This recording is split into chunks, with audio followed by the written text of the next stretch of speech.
Substitution reaction. देखो बेटा SN1 जो है यूनिमॉलिक्यूलर न्यूक्लियोफिलिक सब्स्टिट्यूशन रिएक्शन से, ठीक है। यूनिमॉलिक्यूलर का मतलब रेट ऑफ रिएक्शन एक मॉलिक्यूल डिपेंड करेगा, और SN1 का जो मैकेनिज्म है ये कि SN1 रिएक्शन 2 स्टेप्स में होता है।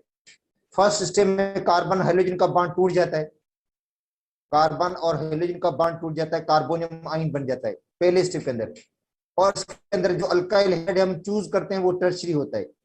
देखो SN1 के अंदर हम टर्शियरी अल्काइल हैलाइड लेते हैं, कार्बन और हाइड्रोजन का बॉन्ड टूट जाएगा और कार्बोनियम आयन बनेगा, और जो सेकंड स्टेप होगा उसके अंदर जो कार्बोनियम आयन है वो न्यूक्लियोफाइल के साथ कंबाइन होकर जो है वो फाइनल प्रोडक्ट बनाता है। तो देखो इसके अंदर 2 स्टेप्स होते हैं, ये पहला स्टेप है, ठीक है, और ये दूसरा स्टेप है।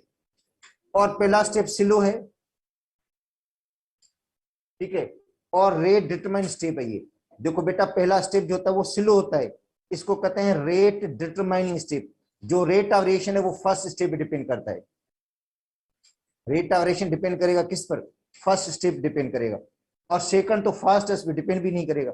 तो इसके अंदर जितने भी पॉइंट्स हैं मैंने वो लिख दिए हैं इधर, ठीक है। The step first is reversible, जो स्टेप 1 है वो रिवर्सिबल है। देखो बेटा देखो स्टेप 1 क्या है? रिवर्सिबल है, ठीक है, SN1, ठीक है। तो देखो स्टेप 1 जो रिवर्सिबल है और जिसके अंदर आयोनाइजेशन होती है अल्काइल हैलाइड की। देखो अल्काइल हैलाइड की आयोनाइजेशन हो जाएगी, अल्काइल जो हैलाइड है ना वो क्या हो जाता है? आयोनाइज हो जाता है इन the presence of aqueous acetone.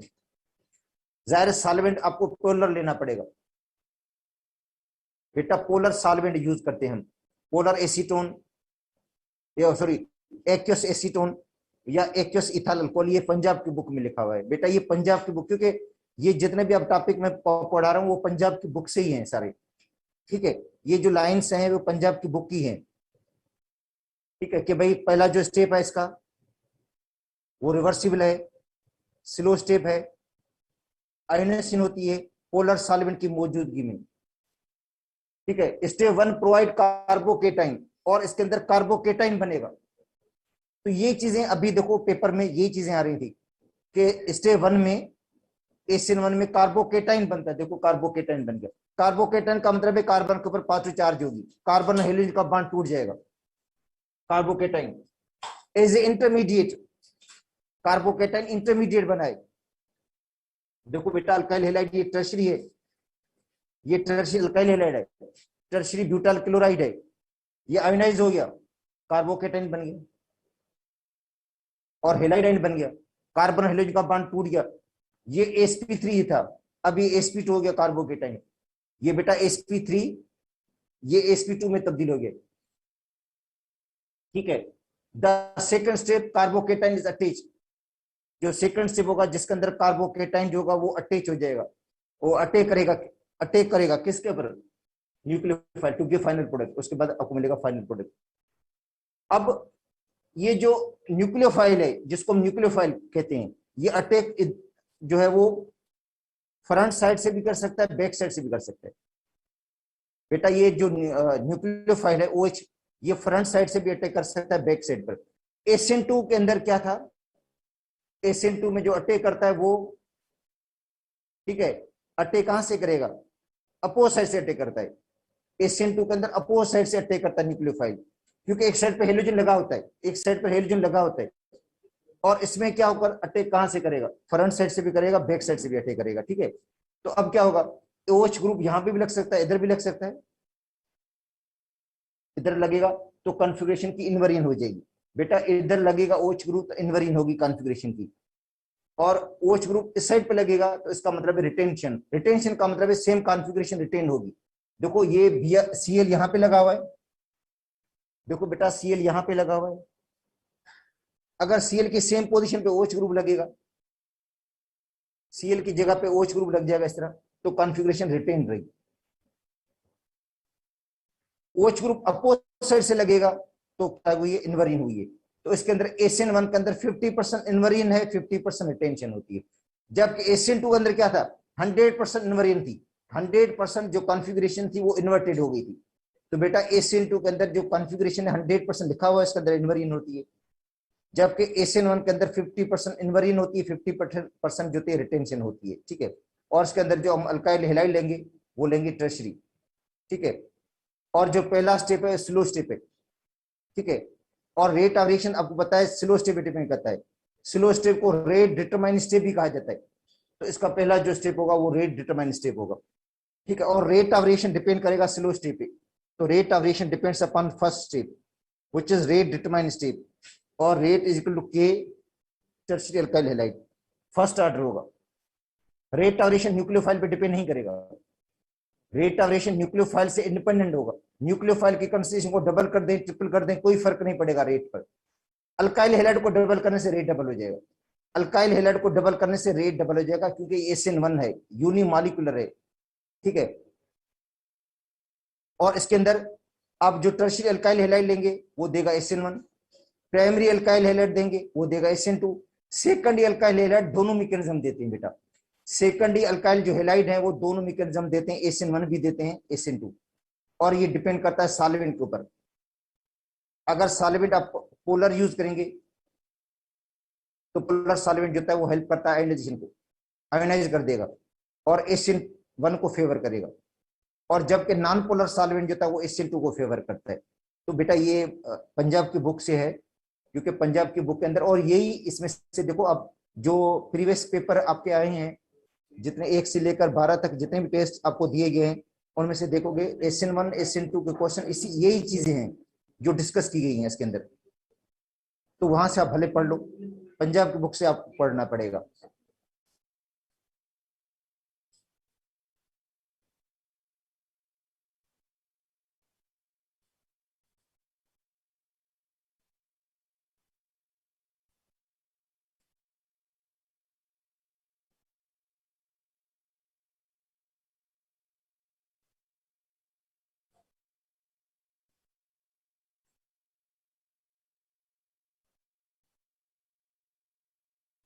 अच्छा, अब आते हैं बीटा एलिमिनेशन, क्योंकि अब जो रिएक्शन है देखो, एक तो आपने पढ़ कर है न्यूक्लियोफिलिक सब्स्टिट्यूशन रिएक्शंस, और दूसरे हैं एलिमिनेशन रिएक्शंस। देखो, जब अल्काइल हैलाइड रिएक्ट करता है या अल्काइल हैलाइड के ऊपर अटैक करता है न्यूक्लियोफाइल, तो दो किस्म के रिएक्शंस हो सकते हैं, एक न्यूक्लियोफिलिक सब्स्टिट्यूशन रिएक्शन, दूसरा एलिमिनेशन रिएक्शन। देखो, जब अल्काइल हैलाइड है, अल्काइल हैलाइड रिएक्ट करता है न्यूक्लियोफाइल के साथ या उसके ऊपर अटैक करता है न्यूक्लियोफाइल, तो दो किस्म के रिएक्शंस हो सकते हैं। दो किस्म के कौन से रिएक्शंस? एक रिएक्शन ये हो सकता है कि एक न्यूक्लियोफाइल निकले उसकी जगह दूसरा न्यूक्लियोफाइल लग जाए, एक न्यूक्लियोफाइल निकले उसकी जगह पे दूसरा न्यूक्लियोफाइल लगे, जो न्यूक्लियोफिलिक सब्स्टिट्यूशन रिएक्शन है जो अभी पढ़ा था हमने। दूसरा रिएक्शन ये भी हो सकता है कि वो जो न्यूक्लियोफाइल है, जो न्यूक्लियोफाइल है वो बेस भी हो सकता है, क्योंकि न्यूक्लियोफाइल बेस भी होता है, और वो बेस क्या करेगा? प्रोटॉन को रिमूव करेगा, वो हाइड्रोजन आयन पर अटैक करेगा, हाइड्रोजन आयन को रिमूव करेगा, हाइड्रोजन आयन को रिमूव करेगा वो, और अल्कीन भी बना सकता है। तो इसका मतलब ये हुआ कि जो न्यूक्लियोफिलिक सब्स्टिट्यूशन रिएक्शन के साथ एलिमिनेशन रिएक्शन भी साथ होते हैं। बेटा देखो, जो बेस है, वो जो न्यूक्लियोफाइल है, वो न्यूक्लियोफाइल का भी रोल प्ले कर सकता है, वो बेस का रोल भी प्ले कर सकता है, वो प्रोटॉन को भी रिमूव कर सकता है, वो हाइड्रोजन को भी रिमूव कर सकता है, वो रिएक्शन एलिमिनेशन भी दे सकता है। तो इसका मतलब है सब्स्टिट्यूशन रिएक्शन के साथ एलिमिनेशन रिएक्शन भी होते हैं। बेटा, सब्स्टिट्यूशन रिएक्शन के साथ रिएक्शन कौन सा होता है? साथ में एलिमिनेशन रिएक्शन भी साथ होता है, जो आपको मैंने फेडरल की बुक में से पढ़ाया था बिल्कुल के एक रिएक्शन जो है वो दोनों मतलब रिएक्शन प्रोडक्ट बनाता है, सब्स्टिट्यूशन का प्रोडक्ट भी बनाता है और एलिमिनेशन का प्रोडक्ट भी बनाता है। तो इसके अंदर भी यही चीज है जिसको हम कहते हैं बीटा एलिमिनेशन, क्योंकि बीटा कार्बन से हाइड्रोजन एलिमिनेट हो जाती है। बीटा एलिमिनेशन का मतलब है बीटा कार्बन से हाइड्रोजन एलिमिनेट होती है। तो इसको देखो, पढ़कर देखो कि क्या कह रहा है ये एलिमिनेशन। कहता है ड्यूरिंग एसिन रिएक्शन, जो एसिन रिएक्शन के दौरान, न्यूक्लियोफिलिक सब्स्टिट्यूशन रिएक्शन के दौरान, बेटा न्यूक्लियोफिलिक सब्स्टिट्यूशन रिएक्शन जो अभी आप पढ़ कर आए हो, न्यूक्लियोफिलिक सब्स्टिट्यूशन रिएक्शन जो आपने पढ़े हैं, इसके अंदर क्या होता है? अटैकिंग न्यूक्लियोफाइल, जो अटैक करने वाला न्यूक्लियोफाइल है, पढ़ा है हमने, attacking nucleophile, attack the electrophile carbon, वो अटैक करेगा किस पर? इलेक्ट्रोफिल कार्बन पे। अरे कार्बन तो इलेक्ट्रोफिल होगा ना, कार्बन तो पॉजिटिव है, इलेक्ट्रोफिल कार्बन पर अटैक करेगा। अब the alkyl halide, alkyl halide के ऊपर। अच्छा, देयर इज अनदर साइट, एक और साइट भी होती है जिस पर भी वो अटैक कर सकता है। किस पर? वो हाइड्रोजन पे। दूसरी साइड ये भी हो सकती है, हाइड्रोजन भी पॉजिटिव है, हाइड्रोजन भी इलेक्ट्रोफाइल है, उस पर भी अटैक कर सकता है वो न्यूक्लियोफाइल। एक और साइट भी होती है जिसपे भी वो अटैक कर सकता है। वो कौन सी है अल्काइल हैलाइड की? वो है hydrogen, electrophilic hydrogen. Electrophilic hydrogen पे भी अटैक कर सकता है ये। मतलब जो न्यूक्लियोफाइल है वो इलेक्ट्रोफिलिक कार्बन पे भी अटैक कर सकता है। दूसरी बात यह कि वो इलेक्ट्रोफिलिक हाइड्रोजन पे भी अटैक कर सकता है, बीटा हाइड्रोजन को भी एलिमिनेट कर सकता है वो। तो दो तरह के रिएक्शंस आ सकते हैं, न्यूक्लियोफिलिक सब्स्टिट्यूशन रिएक्शंस, जब वो कार्बन पर अटैक करेगा, जब वो न्यूक्लियोफाइल अटैक करेगा किस पर? इलेक्ट्रोफिलिक कार्बन पे। किस पर अटैक करेगा? इलेक्ट्रोफिलिक कार्बन पे, तो आपको देगा सब्स्टिट्यूशन रिएक्शंस। जब वो अटैक करेगा हाइड्रोजन पे, अटैक किस पे करेगा? हाइड्रोजन को रिमूव करेगा, तो आपको रिएक्शन देगा elimination. Such a site in the electrophilic hydrogen can attach to the beta carbon. जो हाइड्रोजन अटैच किस पे है? बीटा कार्बन पे। जो हाइड्रोजन अटैच है बीटा कार्बन पे, उस पर भी अटैक कर सकता है वो। और जब अटैक करेगा किस पर? बीटा हाइड्रोजन पे, इलेक्ट्रोफिलिक हाइड्रोजन पे, ठीक है, तो हमें अल्कीन मिलेगा। क्या मिलेगा हमें? अल्कीन। बेटा क्या मिलेगा हमें? अल्कीन मिलेगा। और रिएक्शन एलिमिनेशन रिएक्शन हो जाएगा। इसका मतलब यह है कि न्यूक्लियोफाइल जो है, अटैक करने वाला न्यूक्लियोफाइल है, वो इलेक्ट्रोफिलिक कार्बन पे भी अटैक कर सकता है और इलेक्ट्रोफिलिक हाइड्रोजन के ऊपर भी अटैक कर सकता है और हाइड्रोजन को रिमूव कर सकता है। और जिसकी वजह से रिएक्शन कौन सा प्रोसीड करता है? Elimination reaction. जब वो हाइड्रोजन पे अटैक करेगा तो हाइड्रोजन को रिमूव करेगा और रिएक्शन होगा एलिमिनेशन, और जिसमें हाइड्रोजन रिमूव हो जाएगी, बीटा हाइड्रोजन रिमूव हो जाएगी, और उस रिएक्शन को हम कहेंगे बीटा एलिमिनेशन। तो इसका मतलब है दोनों रिएक्शन साथ साथ प्रोसीड करते हैं, दोनों रिएक्शन साथ साथ प्रोसीड करते हैं। न्यूक्लियोफिलिक सब्स्टिट्यूशन रिएक्शन भी और एलिमिनेशन रिएक्शन भी प्रोसीड करता है साथ साथ, ठीक है। अगर बेस की पोलैरिटी को हम कम कर देंगे तो एलिमिनेशन रिएक्शन को फेवर करता है। जिस तरह जो बेस हम यूज करते हैं, अल्कोहलिक बेस यूज कर देंगे, अल्कोहलिक पोटेशियम हाइड्रोक्साइड यूज करेंगे, वो एलिमिनेशन रिएक्शन को फेवर करेगा। जो एक्वस पोटेशियम हाइड्रोक्साइड है वो सब्स्टिट्यूशन को फेवर करता है। तो यही सबब है। तो अगर बेस की पोलैरिटी को हम कम कर देंगे, जो बेस है ना पोटेशियम हाइड्रोक्साइड, उसकी पोलैरिटी को हम कम कर देंगे तो वो एलिमिनेशन रिएक्शन को फेवर करता है। जब उसकी हम पोलैरिटी को बढ़ा देते हैं, सपोज करते हैं एक्वस बेस यूज करते हैं, तो वो सब्स्टिट्यूशन रिएक्शन को फेवर करता है, ठीक है। तो हमें अल्कीन मिलेगा, ठीक है, और न्यूक्लियोफिलिक सब्स्टिट्यूशन रिएक्शन की जगह पे एलिमिनेशन रिएक्शन मिलेगा हमें, मगर दोनों रिएक्शन साथ साथ प्रोसीड करते हैं, ठीक है। तो this reaction take place simultaneously, दोनों रिएक्शन साइमल्टेनियसली प्रोसीड करते हैं, ठीक है। सब्स्टिट्यूशन रिएक्शन भी होगा, उसके साथ एलिमिनेशन रिएक्शन भी होगा।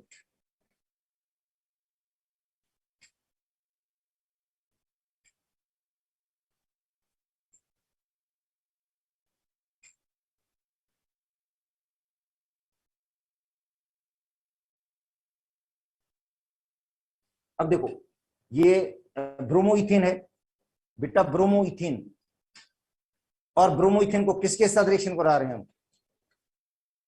अल्कोहलिक पोटेशियम हाइड्रोक्साइड के साथ। देखो अल्कोहलिक पोटेशियम हाइड्रोक्साइड, तो alcoholic potassium hydroxide elimination reaction को फेवर करता है। याद कर लो, अल्कोहलिक जो पोटेशियम हाइड्रोक्साइड है एलिमिनेशन को फेवर करेगा, जो एक्वस पोटेशियम हाइड्रोक्साइड है वो सब्स्टिट्यूशन को करता है फेवर, ठीक है। देखो अल्कोहलिक पोटेशियम हाइड्रोक्साइड यूज किया हमने, यहां से Br रिमूव हो गया, यहां से हाइड्रोजन, यहां से Br रिमूव होगा और यहां से हाइड्रोजन, तो डीहाइड्रोहेलोजिनेशन हुई है, डीहाइड्रोहेलोजिनेशन। बेटा देखो एलिमिनेशन रिएक्शन में क्या होता है? डीहाइड्रोहेलोजिनेशन, हाइड्रोजन भी रिमूव होगी और हेलोजन भी लिखा होगा।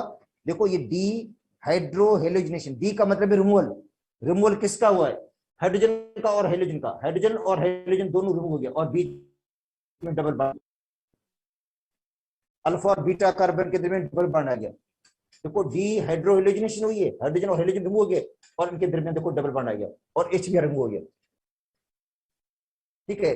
तो न्यूक्लियोफिलिक सब्स्टिट्यूशन रिएक्शन की टाइप्स हैं बेटा, न्यूक्लियोफिलिक सब्स्टिट्यूशन रिएक्शन की भी क्या है? टाइप्स हैं, SN1 SN2, bye molecular, unimolecular.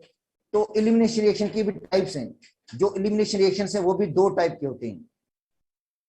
एक E2 एक E1 कि SN1 और SN2 की तरह, देखो SN1 और SN2 की तरह जो एलिमिनेशन रिएक्शंस हैं उनके भी दो मैकेनिज्म हैं, एक E1 और E2।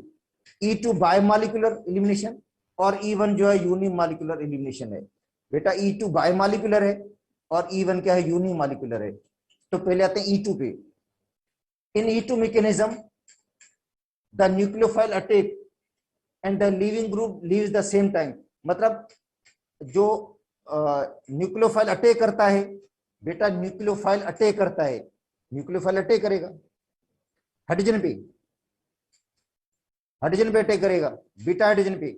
और जो लिविंग ग्रुप होगा हेलोजन, ठीक है, वो जो लीव करता है, हेलोजन जो है लिविंग ग्रुप है, ठीक है, वो एक ही साथ हो। मतलब जो अटैक करेगा न्यूक्लियोफाइल, जैसे न्यूक्लियोफाइल अटैक करेगा उसके साथ लिविंग ग्रुप भी रिमूव हो जाएगा और डबल बॉन्ड बन जाएगा, सब कुछ साथ होगा।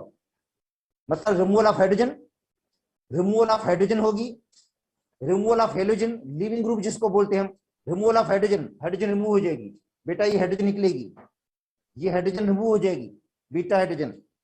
और removal of halogen, removal of the leaving group and formation of double bond occurs simultaneously, ये सब कुछ साथ होगा। E2 में क्या होता है, रिमूवल ऑफ हाइड्रोजन होगा, removal of halogen and formation of double bond occurs simultaneously, simultaneously सब कुछ साथ होगा। Breaking a bond and making a bond होगा और इनके दरमियान डबल बॉन्ड बन जाएगा, अल्कीन बन जाएगा। तो देखो जो अटैक करने वाला न्यूक्लियोफाइल है, लिविंग ग्रुप है, फॉर्मेशन ऑफ डबल बॉन्ड, सब कुछ एक साथ हुआ है। सिंगल स्टेप में हो गया, ये वन स्टेप के अंदर हो गया है, ठीक है, जिसको हम क्या कहते हैं, स्लो स्टेप कहते हैं। इस स्टेप को स्लो स्टेप कहा जाता है।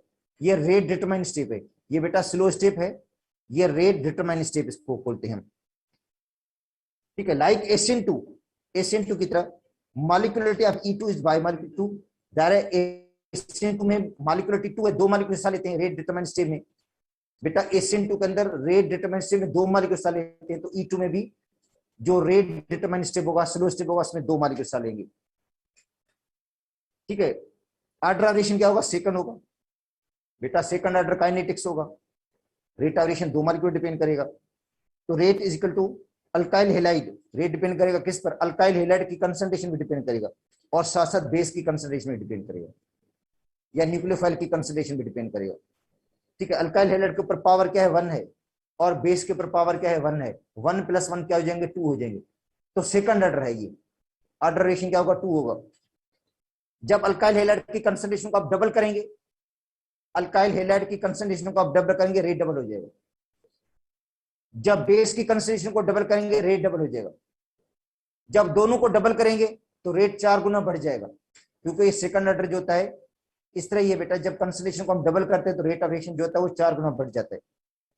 जब अल्काइल हैलाइड की कंसंट्रेशन को डबल करेंगे और बेस की कंसंट्रेशन को डबल करेंगे तो रेट 4 गुना बढ़ जाएगा। तो ये है E2 बेटा, biomolecular elimination reaction. Rate of reaction दो मॉलिक्यूल डिपेंड करेगा, स्लो स्टेप में दो मॉलिक्यूल ले रहे हैं, कौन से दो मॉलिक्यूल, अल्काइल हैलाइड भी ले रहा है और बेस भी ले रहे हैं। अल्कोहलिक पोटेशियम हाइड्रोक्साइड हमने यूज किया एलिमिनेशन रिएक्शन बिला में, Br रिमूव हो गया और जो बेस है उसने प्रोटॉन को रिमूव कर दिया। ये बेस है बी बेस है, जिसने रिमूव किसको किया, प्रोटॉन को। अगर बेस OH है तो H के साथ मिलकर वाटर बन जाएगा, ठीक है।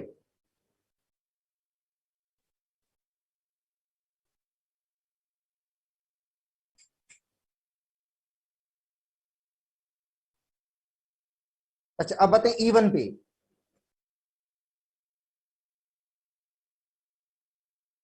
बेटा E1 है यूनिमॉलिक्यूलर एलिमिनेशन रिएक्शन। देखो यूनिमॉलिक्यूलर एलिमिनेशन रिएक्शन, ठीक है, इसमें रेट ऑफ रिएक्शन एक मॉलिक्यूल डिपेंड करेगा। अभी जो आपने SN1 पढ़ा था तो ये SN1 की तरह ही है, इसका पहला स्टेप SN1 जैसे ही है। तो SN1 में भी कार्बोकेटाइन बनता है, इसके अंदर भी देखो कार्बोकेटाइन बनेगा, देखो सेम है। और ये क्वेश्चन टेस्ट में भी आया हुआ है कि कौन सा मैकेनिज्म है जो एक जैसा है। तो SN1 का पहला स्टेप और E1 का पहला स्टेप एक जैसे हैं। SN1 का और E1 का पहला जो स्टेप है वो दोनों एक जैसे हैं, क्योंकि दोनों में कार्बोकेटाइन बनते हैं। बेटा दोनों के अंदर बनता क्या है, कार्बोकेटाइन बन जाता है। sp3 हाइब्रिडेशन sp2 में तब्दील हो जाती है। तो अब देखो even unimolecular in even mechanism like SN1 mechanism. even का मैकेनिज्म SN1 जैसा ही है बेटा, even का जो मैकेनिज्म है SN1 जैसा ही है, और जो पहला स्टेप होता है स्लो होता है, ठीक है, स्लो आयनाइजेशन हो जाती है। तो SN1 में भी सही है स्लो आयनाइजेशन, SN1 में भी स्लो आयनाइजेशन, E1 में भी स्लो आयनाइजेशन हुई है। देखो स्लो आयनाइजेशन हुई है, कार्बन और हेलोजन का बॉन्ड टूट गया, ये कार्बन और हेलोजन का जो बॉन्ड है टूट गया, कार्बोनेमाइन बन गया, कार्बोकेटाइन बन गया है, ठीक है। In the second step nucleophile attack, second step में न्यूक्लियोफाइल या बेस अटैक करती है, बेस अटैक करती है और रिमूव करेगी किसको, प्रोटॉन को। किसको रिमूव करेगी, प्रोटॉन को, इस प्रोटॉन को रिमूव कर देगी बेटा, ये प्रोटॉन है या हाइड्रोजन को रिमूव कर देगी, बीटा हाइड्रोजन को रिमूव करेगी फास्टली, और डबल बॉन्ड बन जाएगा। यहाँ पे क्या आएगा, डबल बॉन्ड आ जाएगा फास्ट। तो पहला स्टेप स्लो है, दूसरा फास्ट है। और अब सबको पता है कि रेट डिटरमाइन स्टेप कौन सा होगा, पहला स्टेप होगा। स्लो स्टेप को रेट डिटरमाइन कहते हैं। स्लो स्टेप में कितने मॉलिक्यूल हिस्सा ले रहे हैं, एक ही मॉलिक्यूल हिस्सा ले रहा है, अल्काइल हैलाइड। बेटा स्लो स्टेप के अंदर एक ही मॉलिक्यूल है अल्काइल हैलाइड का जो हिस्सा ले रहा है, तो इसका मतलब है ये क्या होगा फिर, यूनिमॉलिक्यूलर होगा, क्योंकि जो पहला स्टेप है वो स्लो स्टेप है बेटा, जो फर्स्ट स्टेप है स्लो स्टेप है, इसको कहते हैं रेट डिटरमाइन स्टेप, ठीक है। और पहले स्टेप के अंदर कार्बोकेटाइन बना है, हाइब्रिडेशन sp3 से sp2 में तब्दील हो गई है। और जो सेकंड स्टेप है फास्ट है, जिसमें बेस जो अटैक करता है किस पर, कार्बोकेटाइन पे, और वहां से हाइड्रोजन को रिप्लेस कर देता है, हाइड्रोजन को रिमूव कर देता है, बीटा हाइड्रोजन को रिमूव कर देता है फास्टली, और डबल बॉन्ड बन जाता है। तो E1 जो है, देखो बेटा, E1 इज यूनिमॉलिक्यूलर, यूनिमॉलिक्यूलर है, ठीक है। And rate of reaction depends upon slow step, rate of reaction depend किस पे करेगा, स्लो स्टेप पे डिपेंड करेगा। और वो पहला स्टेप है जिस पे रेट डिपेंड करेगा बेटा, rate of reaction slow step पे डिपेंड करता है। फर्स्ट स्टेप स्लो है तो इसका मतलब वो रेट डिपेंड स्टेप होगा। तो रेट इज इक्वल टू के कांस्टेंट है अल्काइल हैलाइड, अल्काइल हैलाइड की कंसंट्रेशन पे डिपेंड करेगा, ठीक है। अगर अल्काइल हैलाइड की कंसंट्रेशन को डबल करेंगे तो रेट डबल हो जाएगा। और रेट ऑफ रिएक्शन न्यूक्लियोफाइल पे डिपेंड नहीं करेगा, बेस पे डिपेंड नहीं करेगा, बेस की कंसंट्रेशन से इंडिपेंडेंट है, क्योंकि वो आता है फास्ट स्टेप में। Fast step rate determine step नहीं है, slow step rate determine step है। तो ये होगा यूनिमॉलिक्यूलर, ऑर्डर ऑफ रिएक्शन क्या होगा, 1 होगा इसका, ठीक है। अगर बेस आप डिपेंड करेंगे, अल्काइल हैलाइड को डबल करेंगे तो रेट डबल होगा, बेस को डबल करने से रेट पर कोई फर्क नहीं पड़ेगा, ठीक है। अब इसके अंदर क्या होगा फिर, इसके अंदर जो प्राइमरी अल्काइल हैलाइड है वो फेवर करता है E2 को, याद कर लो। प्राइमरी अल्काइल हैलाइड किसको फेवर करता है, E2 को, बाय मॉलिक्यूलर एलिमिनेशन रिएक्शन को। और टर्शियरी किसको फेवर करता है, E1 को, टर्शियरी फेवर करेगा E1 को। और जो सेकंडरी है वो किसको फेवर करेगा, दोनों को फेवर करेगा। तो सेकंड अल्काइल हैलाइड में SN1 SN2 दोनों होते हैं, तो जो सेकंड अल्काइल हैलाइड उसके अंदर E1 E2 दोनों होंगे। ये डिपेंड करेगा सॉल्वेंट की, जो सॉल्वेंट पे, अगर हम पोलर सॉल्वेंट यूज करेंगे तो पोलर सॉल्वेंट क्या करेगा, आयनाइजेशन करेगा, और नॉन पोलर सॉल्वेंट जो होगा वो फेवर करेगा किसको, SN2 को भी फेवर करता है, E2 को भी फेवर करेगा, ठीक है। तो बेटा ये कंप्लीट हो गया एलिमिनेशन रिएक्शन। अब आते हैं आगे, ठीक है। अब आगे रिएक्शंस जो हैं, आगे हम आते हैं इस पर न्यूक्लियोफिलिक सब्स्टिट्यूशन रिएक्शन पे, कुछ और एग्जांपल्स पे।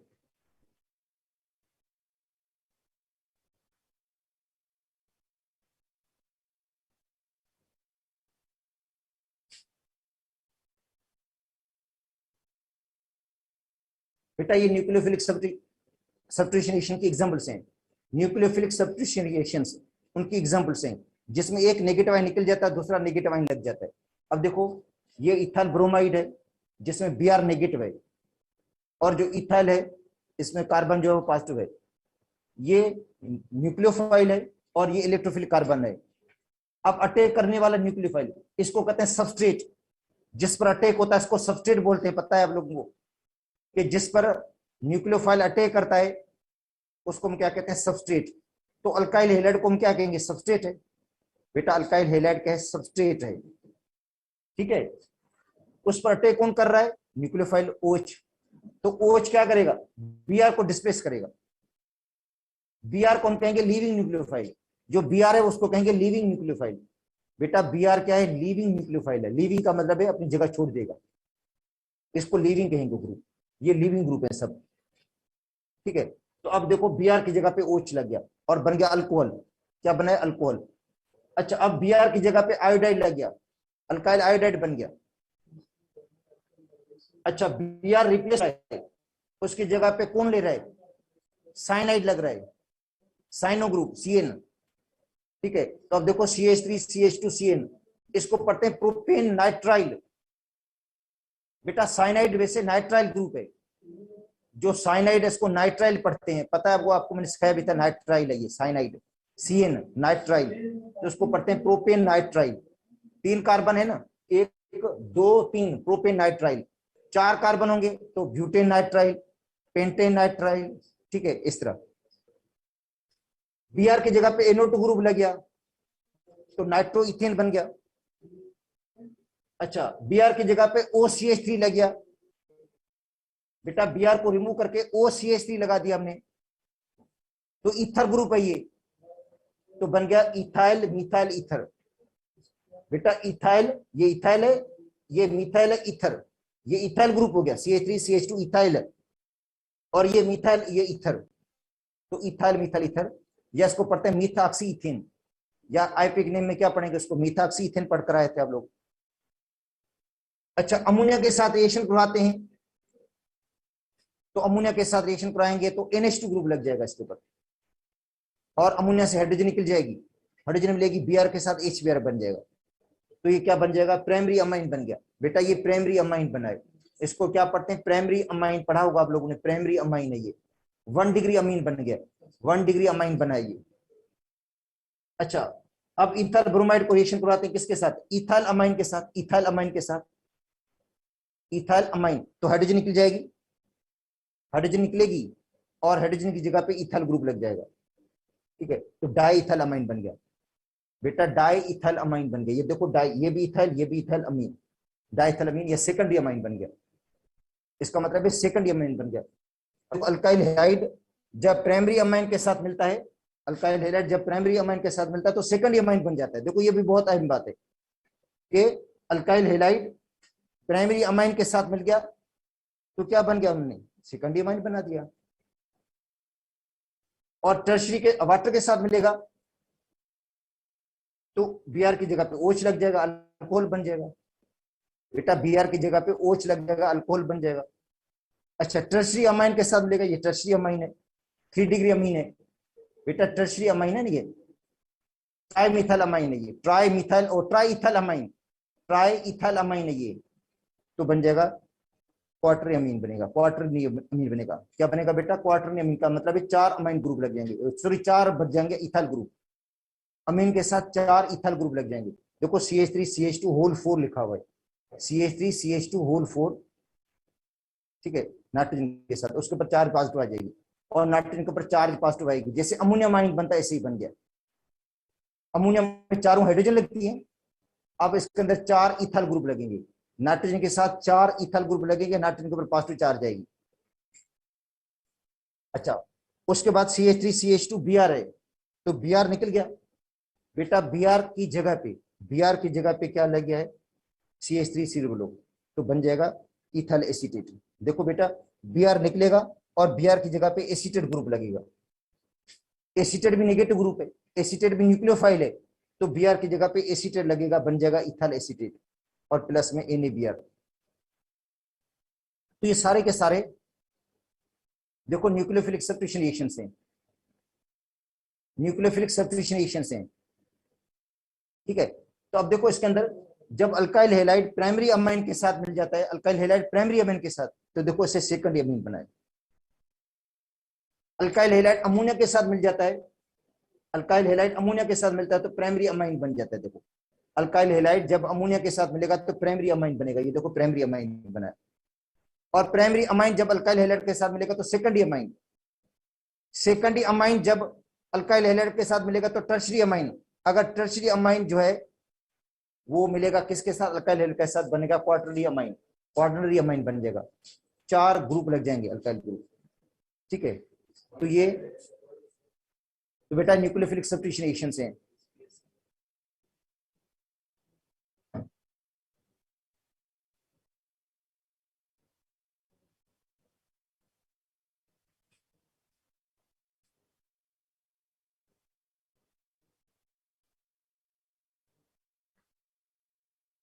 अच्छा, अब आते हैं वर्ड्स रिएक्शन।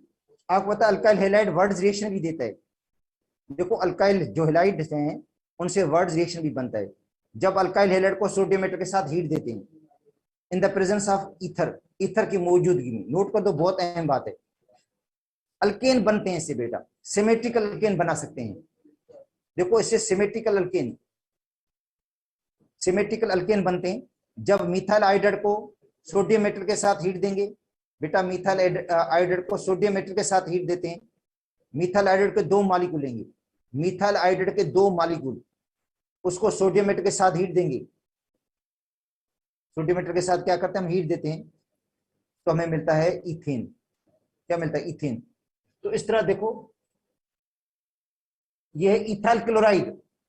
बेटा इथाइल क्लोराइड के दो मॉलिक्यूल हैं, इथाइल क्लोराइड के कितने मॉलिक्यूल्स हैं, दो। इथाइल क्लोराइड के कितने मॉलिक्यूल हैं, दो मॉलिक्यूल्स हैं।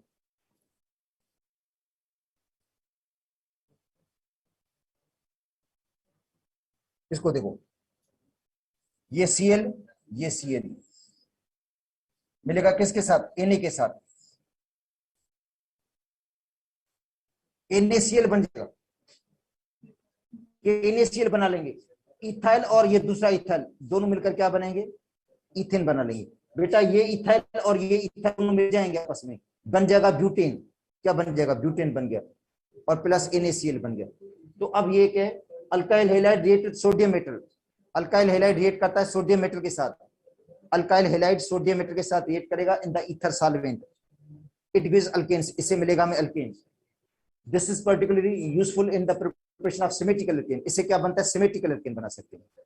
क्या बना सकते हैं बेटा, सिमेट्रिकल अल्केन, मतलब इथेन बना सकते हैं, ब्यूटेन बना सकते हैं, इस तरह आप अल्केन बना सकते हो। सिमेट्रिकल मतलब मिथाइल आयोडाइड से इथेन, इथाइल आयोडाइड से ब्यूटेन बन जाएगा, इथाइल आयोडाइड से ब्यूटेन बनेगा। देखो एक इथाइल आयोडाइड का मॉलिक्यूल, दूसरा भी इथाइल आयोडाइड का मॉलिक्यूल, दो मॉलिक्यूल है, ये इथाइल आयोडाइड का मॉलिक्यूल, ये भी इथाइल आयोडाइड का मॉलिक्यूल, क्या बन जाएगा, ब्यूटेन बन जाएगा। अच्छा उसके बाद है रिडक्शन ऑफ अल्काइल हैलाइड। बेटा अल्काइल हैलाइड की रिडक्शन से क्या मिलेगा हमें, वो भी अल्केन बनेगा। अल्काइल हैलाइड की जो रिडक्शन करते हैं तो अल्केन बनता है। जैसे मिथाइल आयोडाइड की रिडक्शन करेंगे तो मीथेन, इथाइल आयोडाइड की रिडक्शन करेंगे तो इथेन, प्रोपाइल आयोडाइड की रिडक्शन करेंगे तो प्रोपेन, ये भी अल्काइल हैलाइड ही है जिसकी रिडक्शन से हम अल्केन बना लेते हैं। तो alkyl halide can be reduced, alkyl halide को हम रिड्यूस करते हैं with zinc in the presence of aqueous acid. देखो जिंक और किसकी मौजूदगी में, एक्वस एसिड की मौजूदगी में। देखो बेटा अल्काइल हैलाइड को हम रिड्यूस करते हैं किसकी मौजूदगी में, zinc and aqueous acid, hydrochloric acid या एसिडिक एसिड। हाइड्रोक्लोरिक एसिड ले लो या आप एसिडिक एसिड ले लो, ठीक है।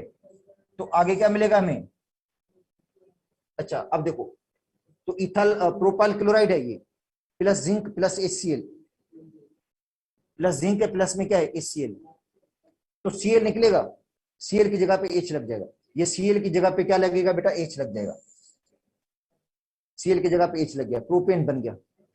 और जो Cl यहां से निकला है और ये Cl दोनों ये जिंक के साथ मिलकर जिंक क्लोराइड बना लेंगे। देखो बेटा ये Cl निकला, इसकी जगह पे H लगा, Cl की जगह पे क्या लग गया, H लगा, रिडक्शन होगी इसकी। Cl यहां से निकलेगा, ये Cl और ये Cl जिंक के साथ मिलकर जिंक क्लोराइड बना लेंगे। अच्छा reaction with sodium lead alloy, sodium और लीड अलाई, देखो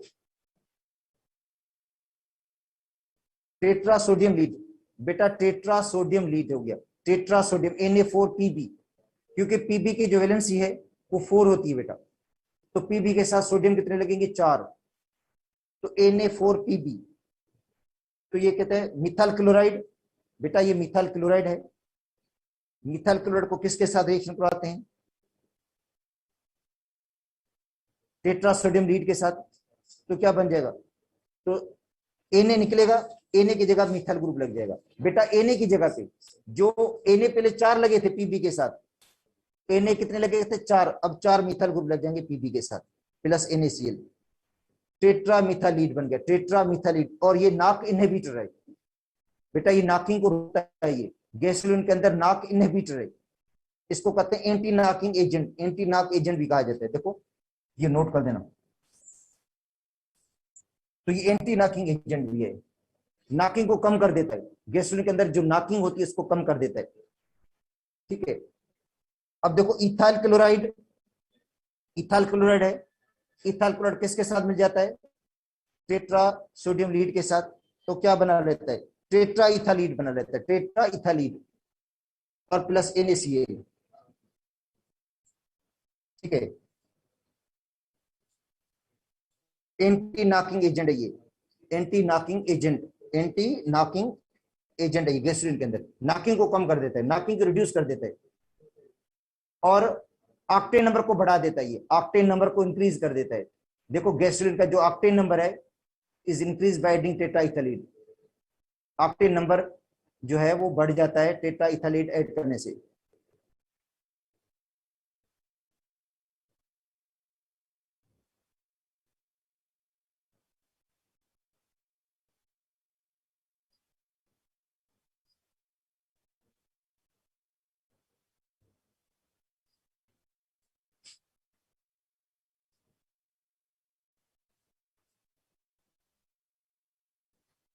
अब आते हैं ऑर्गेनोमेटेलिक कंपाउंड। बेटा देखो organometallic compound, organic metallic compound कौन सा है, गिरगना रिएजेंट है, तो गिरगना रिएजेंट को कहते हैं organometallic compound. Organometallic, metal magnesium है, तो ऑर्गेनोमेटेलिक कंपाउंड या Grignard reagent, RMgX alkyl magnesium halide, तो इसके अंदर मैग्नीशियम मेटल मौजूद है इसलिए इसको कहते हैं ऑर्गेनोमेटेलिक कंपाउंड, ऑर्गेनोमेटेलिक कंपाउंड। जो गिरगना रिएजेंट है ऑर्गेनोमेटेलिक कंपाउंड है। ठीक है, तो RMgX, जो RMgX है जिसको हम गिरगना रिएजेंट कहते हैं, इसको ड्राइव कहां से करते हैं, अल्काइल हैलाइड से, ये अल्काइल हैलाइड से बनता है बेटा, गिरगना रिएजेंट बनता है अल्काइल हैलाइड से। जब अल्काइल हैलाइड रिएक्ट करेगा मैग्नीशियम के साथ, अल्काइल हैलाइड किसके साथ रिएक्ट करेगा, मैग्नीशियम के साथ, in the presence of anhydrous ether, ether होगा without water, without alcohol, dry ether use करेंगे हम। ये नोट कर दो बेटा, इसके अंदर ईथर जो हम यूज करते हैं उसके अंदर मॉइस्चर नहीं होना चाहिए, ड्राई ईथर होना चाहिए। जो ईथर है वो एनहाइड्रस ईथर होना चाहिए, विदाउट वाटर, विदाउट अल्कोहल। ठीक है, प्योर ईथर होना चाहिए। तो ये है कि RMgX derived from alkyl halide. Grignard reagent was first prepared by Victor Grignard, Victor Grignard ने बनाया था इसको 1900 के अंदर। ठीक है, कभी कभी ये सन भी पूछ लेते हैं क्योंकि इसके अंदर ये सन दिया गया है उनके पंजाब की बुक में, 1900 का लिखा हुआ है, तो ये सन भी याद कर लो, कभी कभी पूछ भी सकते हैं ये। तो Grignard reagent used in the preparation of synthesis of alkane, Grignard reagent से आप अल्केन बना सकते हो बेटा, गिरगना रिएजेंट से आप अल्केन बना सकते हो, आप प्राइमरी अल्कोहल बना सकते हो, आप सेकेंडरी अल्कोहल बना सकते हो, टर्शरी अल्कोहल बन सकता है, कार्बोक्सिलिक एसिड बन सकता है, इसका मतलब है इंपॉर्टेंट कंपाउंड्स बन सकते हैं गिरगना रिएजेंट से। तो गिरगना रिएजेंट से एम कंपाउंड को सिंथेसाइज करते हैं। तो इसकी इंपॉर्टेंस की वजह से और इसकी अहम एप्लीकेशन की वजह से विक्टर गिरनार्ड को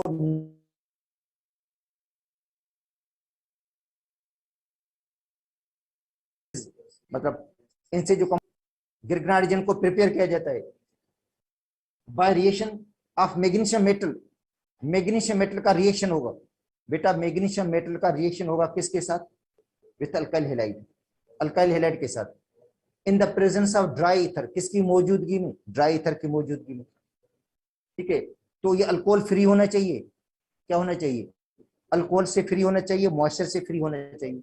इसका मतलब इसके अंदर ना तो अल्कोहल हो ना मॉइस्चर इसके अंदर होना चाहिए। ठीक है, तो RX, ये बेटा RX है, alkyl halide plus magnesium, alkyl halide react करता है मैग्नीशियम के साथ in the presence of ether, तो बन जाएगा अल्काइल मैग्नीशियम हैलाइड, RMgX बनेगा। देखो ये अल्काइल हैलाइड मैग्नीशियम के साथ रिएक्ट करता है एनहाइड्रस ईथर की मौजूदगी में, तो बन जाएगा RMgX। अब आते हैं इथाइल ब्रोमाइड, बेटा ये इथाइल ब्रोमाइड है प्लस मैग्नीशियम, तो बन जाएगा इथाइल मैग्नीशियम ब्रोमाइड। और गिरगना रिएजेंट की जो रिएक्टिविटी है वो है पोलरिटी पे डिपेंड करती है, ऑर्डर ऑफ द रिएक्टिविटी, अगर मैग्नीशियम रिएक्ट करेगा तो ऑर्डर ऑफ रिएक्टिविटी क्या होगा? सबसे ज्यादा रिएक्टिविटी होती है अल्काइल हाइड्राइड की। अल्काइल हाइड्राइड जल्दी मैग्नीशियम के साथ रिएक्ट करेगा, उसके बाद अल्काइल ब्रोमाइड, उसके बाद अल्काइल क्लोराइड। बेटा ये ऑर्डर ऑफ रिएक्टिविटी है। अच्छा, प्राइमरी अल्काइल हैलाइड में सबसे ज्यादा रिएक्टिव कौन होगा? मिथाइल क्लोराइड या सॉरी जो है मिथाइल हैलाइड।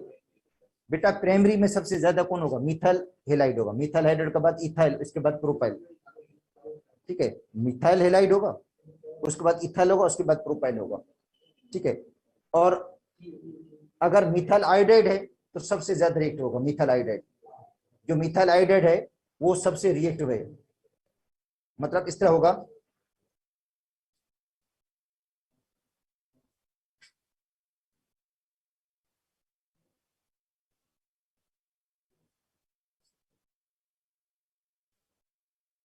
ठीक है।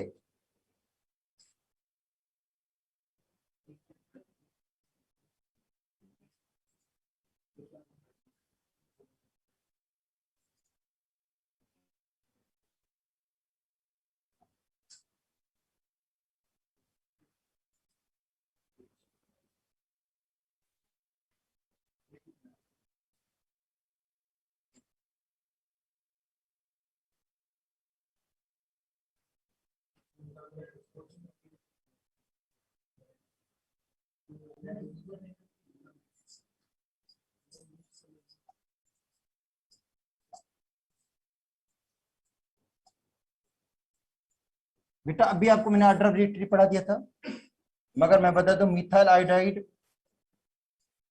ज्यादा रिएक्टिव है किससे? मिथाइल ब्रोमाइड से। मिथाइल ब्रोमाइड सबसे रिएक्टिव किससे ज्यादा है?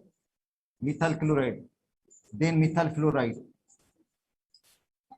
मिथाइल फ्लोराइड लेस रिएक्टिव होगा, क्योंकि कार्बन और फ्लोरीन का बॉन्ड जो होता है वो स्ट्रॉन्गर बॉन्ड होता है, जल्दी ब्रेक नहीं होता।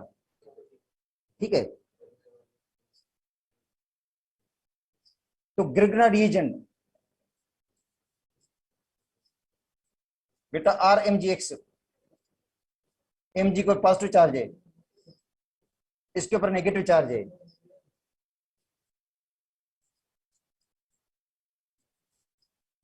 ये इलेक्ट्रोफाइल है, ये न्यूक्लियोफाइल है।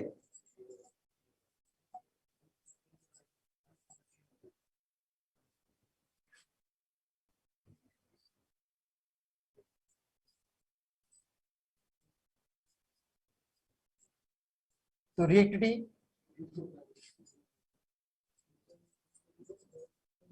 Of Grignard reagent is due to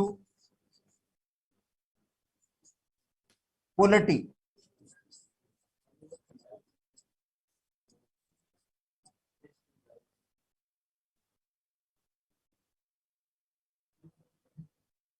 बेटा पोलरिटी है।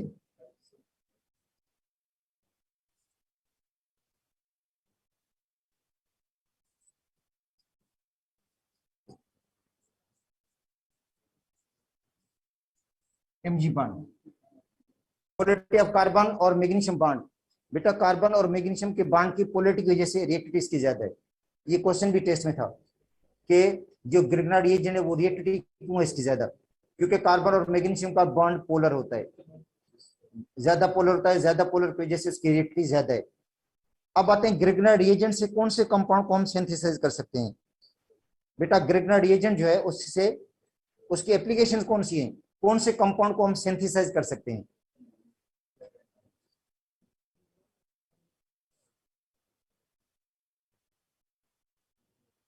तो अब आते हैं एप्लीकेशन पे।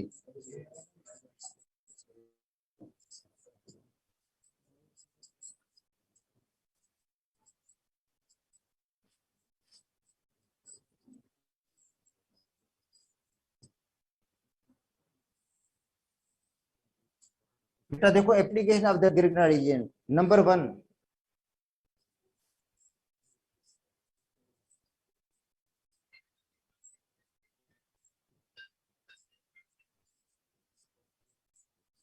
हाइड्रोलाइसिस या रिएक्शन विद वाटर।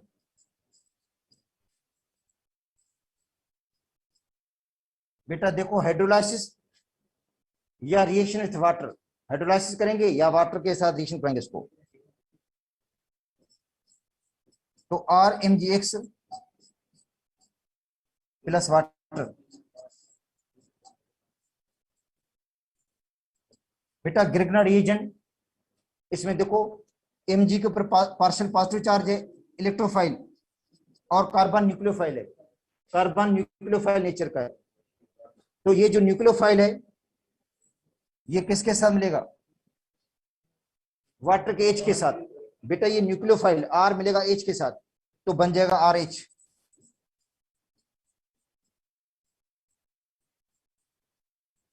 अल्केन बन गया, प्लस MgX और OH। ठीक है। अच्छा अब हम लेते हैं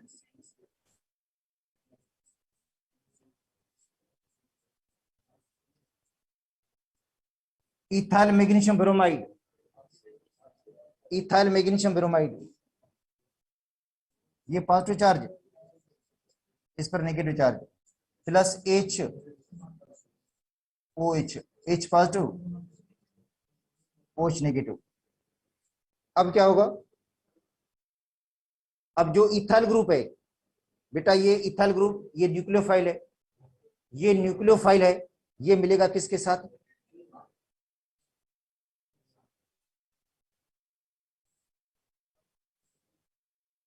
H के साथ। ये बेटा इथाइल है, ये मिलेगा H के साथ, इथेन बना लेगा।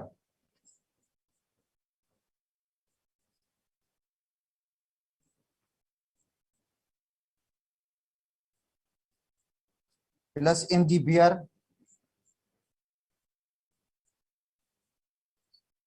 और OH। ठीक है। तो देखो ग्रिग्ना रीजन के आप हाइड्रोलाइसिस करोगे या वाटर के साथ रिएक्शन कराओगे तो आपको अल्केन मिलेगा। तो देखो अल्केन की फॉर्मेशन इसको यूज कर सकते हैं, ग्रिग्ना रीजन से आप अल्केन बना सकते हैं। अगर इधर मीथा लेंगे तो H के साथ मिलकर मीथेन बन जाएगा, ईथा लेंगे तो ग्रिग्ना रीजन के हाइड्रोलाइसिस से इथेन बन जाएगा। तो मीथेन इथेन प्रोपेन कोई भी बना सकते हो अल्केन।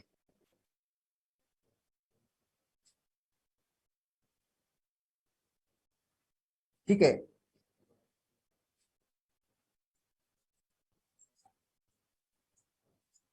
नंबर 2,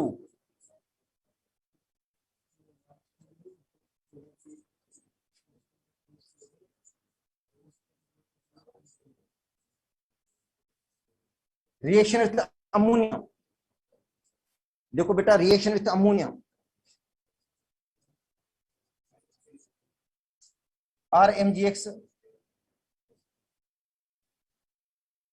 Mg को पॉजिटिव, इसके ऊपर negative, plus ammonia HNH2, H positive NH2 negative. देखो अमोनिया के साथ रिएक्शन, ग्रिग्ना रिएजेंट अमोनिया के साथ रिएक्ट करता है, तो अमोनिया को इस तरह आपने ब्रेक करके लिखना है HNH2, ये इलेक्ट्रोफाइल ये न्यूक्लियोफाइल। तो जो R है ये मिलेगा H के साथ,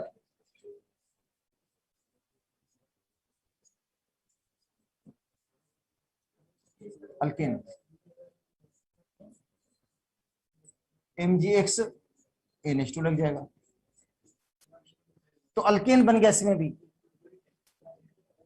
भी देखो अल्केन बना है।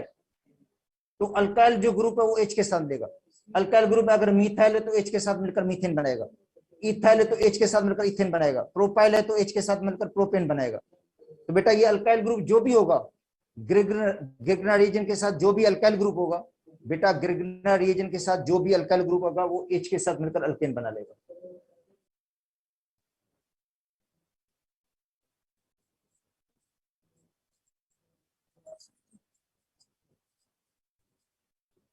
रिएक्शन विथ अल्कोहल,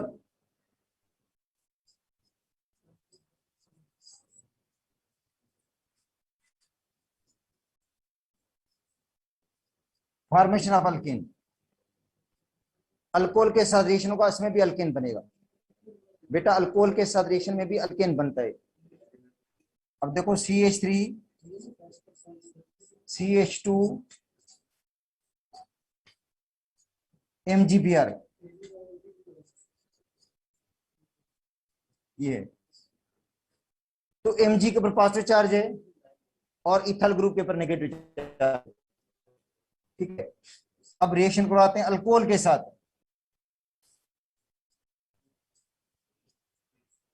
तो अल्कोहल में H पॉजिटिव शो करता है बेटा। अल्कोहल में जो H है ये बांड टूटेगा और H का बांड टूटेगा। याद कर लो गिरगना रीजन में, जब गिरगना रीजन अल्कोहल के साथ रिएक्ट करेगा, ठीक है, अल्कोहल एसिडिक प्रॉपर्टी शो करता है।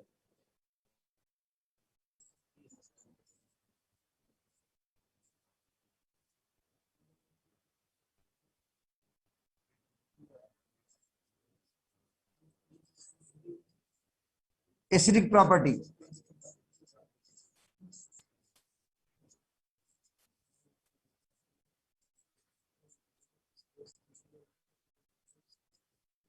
खारिज क्या करेगा? एच याद करो।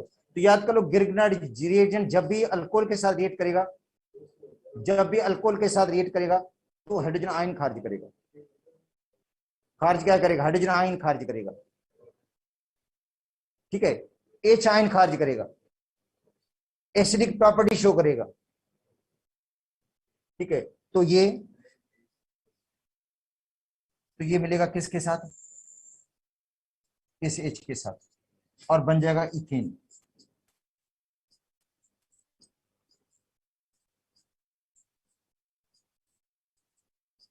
प्लस MgBr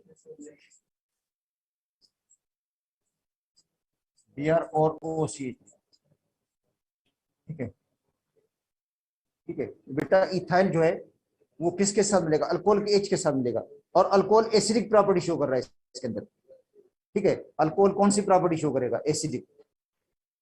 और order of reactivity of alcohol, इसके अंदर ऑर्डर ऑफ रिएक्टिविटी क्या होगा?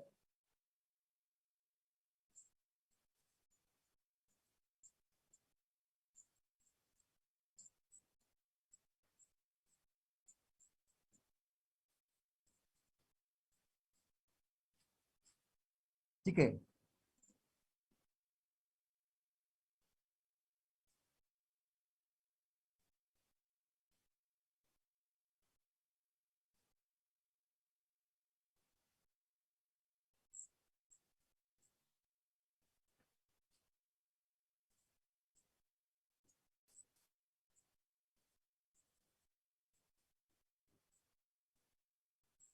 और जो अल्कोहल का कौन सा बांड टूटेगा? ओ और एच का बांड टूटेगा बेटा। अल्कोहल का ओ और एच का बांड टूटेगा तो ऑर्डर ऑफ रिएक्टिविटी क्या होगा? सबसे ज्यादा ऑर्डर जो होगा रिएक्टिविटी होगी प्राइमरी की, देन सेकेंडरी, देन टर्शरी। ये ऑर्डर ऑफ रिएक्टिविटी होगा। प्राइमरी अल्कोहल,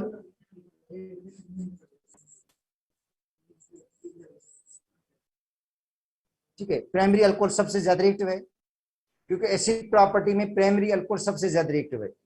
सेकेंडरी सबसे ज्यादा रिएक्टिव है टर्शरी से। तो इसका मतलब है इसके अंदर जो अल्कोहल ज्यादा रिएक्टिव होगा वो प्राइमरी वाला होगा। ये जो मिथाइल अल्कोहल है सबसे ज्यादा रिएक्टिव होगा इसके अंदर, ठीक है। उसके बाद इथाइल अल्कोहल है, उसके बाद प्रोपाइल अल्कोहल है, ऐसे। तो देखो इथाइल ग्रुप मिलेगा एच के साथ और इथेन बना लेगा। तो देखो इसके अंदर अल्केन बना है बेटा, इसके अंदर बना क्या है? अल्केन बन गया है। तो अब देखो हाइड्रोलाइसिस कर रहे थे ग्रिग्नार्ड रीजन की, उसमें भी अल्केन बना, ठीक है। उसके बाद हमने जो सेकंड रिएक्शन पढ़ा था अमोनिया के साथ रिएक्शन, उसमें भी अल्केन बना, ठीक है। उसके बाद हमने पढ़ा था अल्कोहल के साथ रिएक्शन, उसमें भी अल्केन बना है, ठीक है। अब ये होगा कि बाकी जितने भी रिएक्शंस 4-5 रहते और भी इसके अंदर हैं, ठीक है, वो अब नेक्स्ट जो क्लास होगी इसमें हमको पढ़ा लूंगा क्योंकि अब आपका टेस्ट भी है, ठीक है। बायो का आपका टेस्ट भी है तो उसकी आप भले आप तैयारी कर लो। और बाकी जो रिमेनिंग इसके अल्कोहल के रिएक्शंस हैं, क्योंकि 2 दिन लगे हमें रिवाइज करने में, तकरीबन सारा ही हो गया, बस थोड़ा कुछ रहता है वो पढ़ा लूंगा मैं आपको नेक्स्ट लेक्चर में, अल्कोहल का, ओ सॉरी गिरगना रीजन का।